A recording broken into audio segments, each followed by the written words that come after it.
Hey everyone, this is John the Watch Concierge, and today I'm going to be doing a review on this beautiful vintage Technos watch from my collection.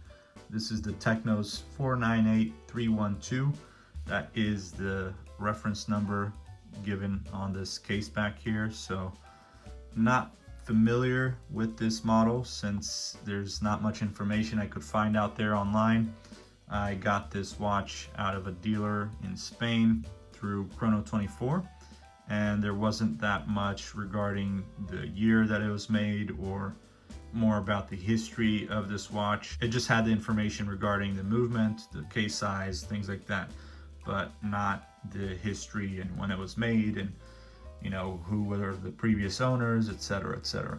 So I'm not too sure about this watch's history, but the brand's history is a brand that was founded in 1900, exactly the year 1900, out of Switzerland. And I'm not going to go too deep into its history and the details because I have talked about previously in my other video that I've made of another Technos watch that I own. So I kind of explained the history about the Technos brand, and if you'd like to know more, I definitely recommend searching, but it's pretty interesting. It's currently a Brazilian owned company, and I'm Brazilian, so I have this kind of connection with Technos.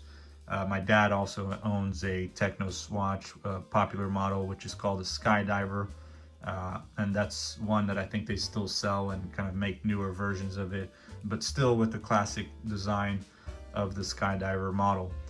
And they mostly sell fashion watches now, but they still keep that Skydiver model as a classic because that's what they're really known for, and that's what is very popular among Brazilians. And so this brand actually has a market in Japan as well, so they make their own Technos watches over there, I believe.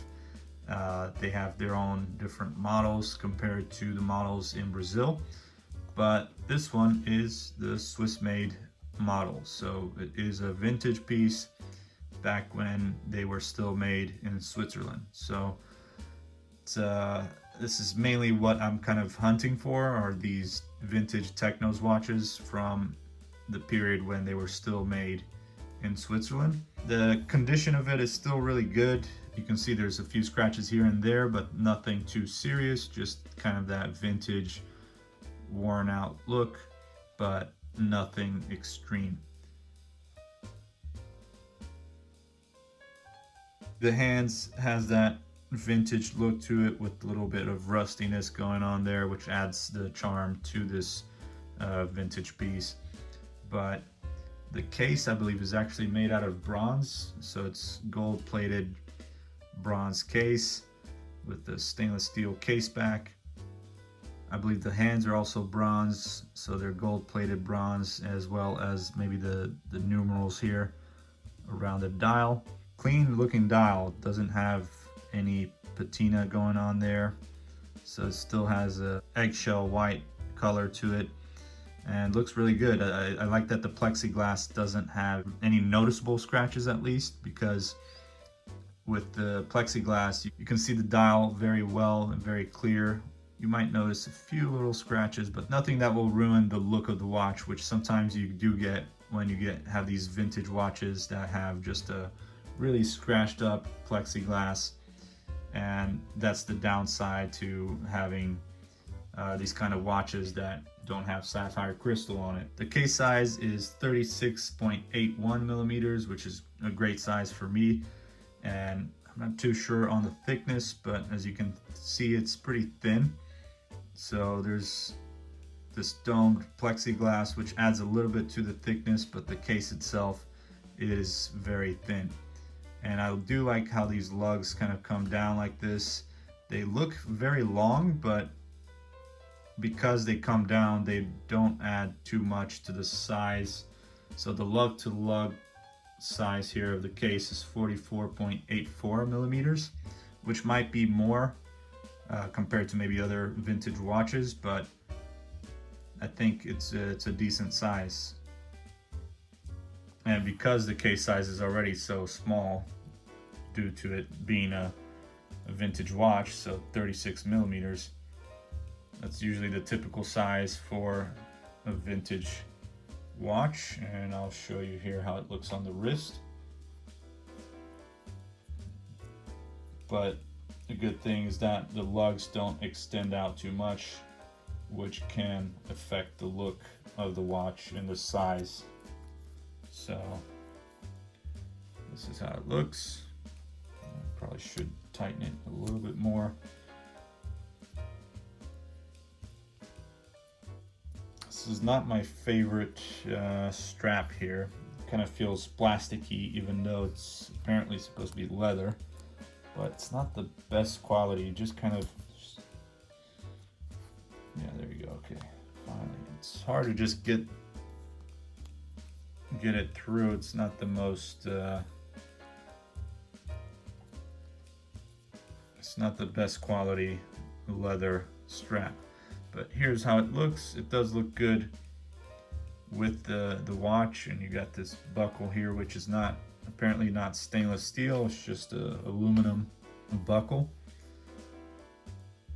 You can see the lugs don't extend out too much. They just kind of come down and make the watch look reasonably good size.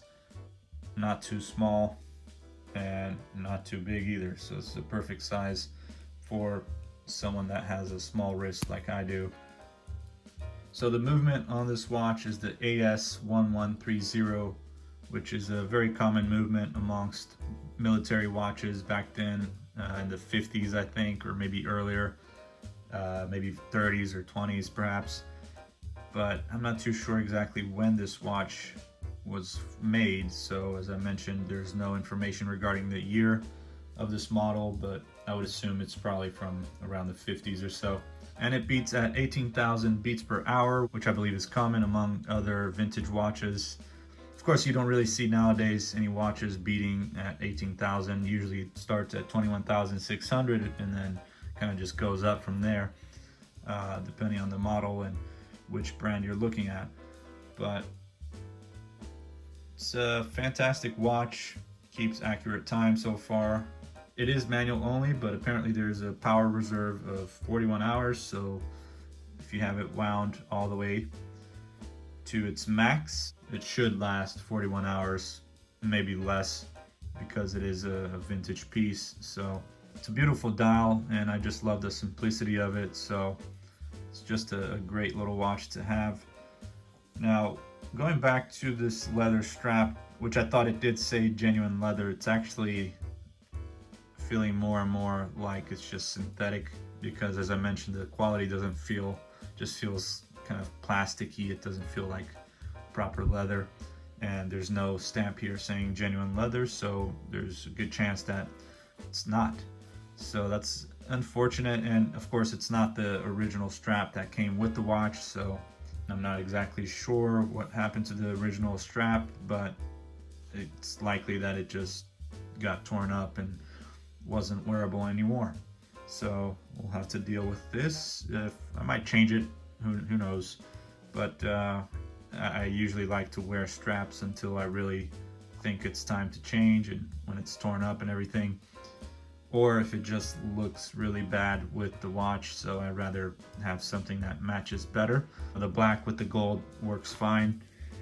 And I think that's really about it regarding this watch. I don't have much to add besides when I find a decent vintage Technos watch, I always love to get it. So let me know what watches you like to go hunting for, and vintage watches in particular, if there's any brands that you like to go hunting for, especially the ones that maybe don't, that haven't survived through the quartz crisis, and there's a lot of those brands out there. So it's fun to go after those brands that sometimes you've never heard of, and that's something that I like to do. So thank you very much for watching this video. Please make sure to subscribe, like, share, check out other videos that I have on my channel, and make sure to comment if you have any questions or any feedback and support. I really appreciate it.